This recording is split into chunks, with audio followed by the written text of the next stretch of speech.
came into my life actually, I'd say probably more than 12 or 15 years ago. I started to hear through some friends of mine in Boston this kind of underground, slightly secret story about maybe these kids at MIT, maybe some other college, university, that had actually formed teams and gone to Vegas and were making money.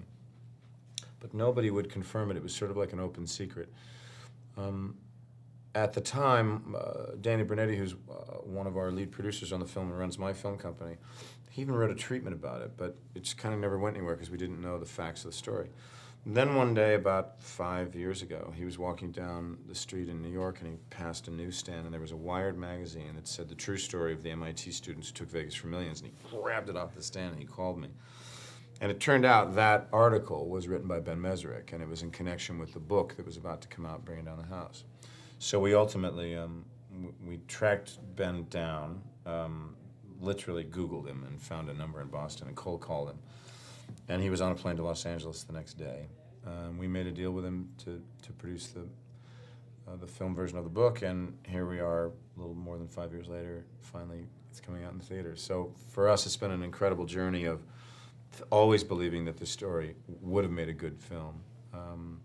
Going through a kind of a period of delay when we sold it to MGM, and then they got bought up, and there was about 4 years of sort of vamping time until Sony decided to pick it up, and we couldn't be more delighted that it's finally reaching the screens. Well, Mickey Rosa he's not really based on anybody specifically. It's sort of an amalgamation of a number of different people, but essentially the idea is that he's a professor at MIT, and I suppose all professors might go through the question of, how much money do you make as a teacher in this country? As we know, teachers are not paid as much as they should be.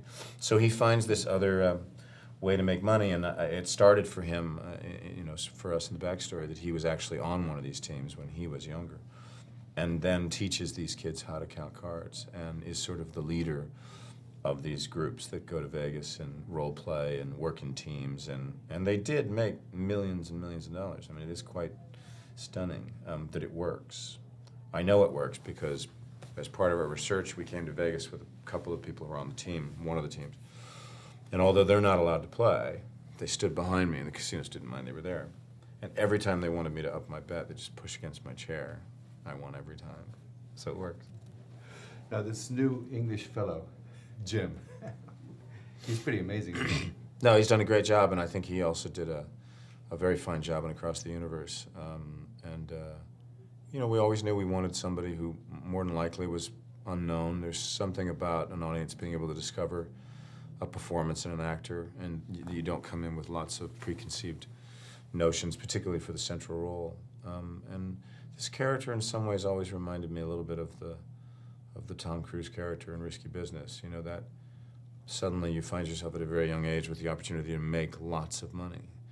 And how does that change you, and what does it do to you, and what are the decisions that you ultimately will make about the kind of person you want to be? And so there's a little bit of that morality tale at work as well, but basically we hope the movie's entertaining for people.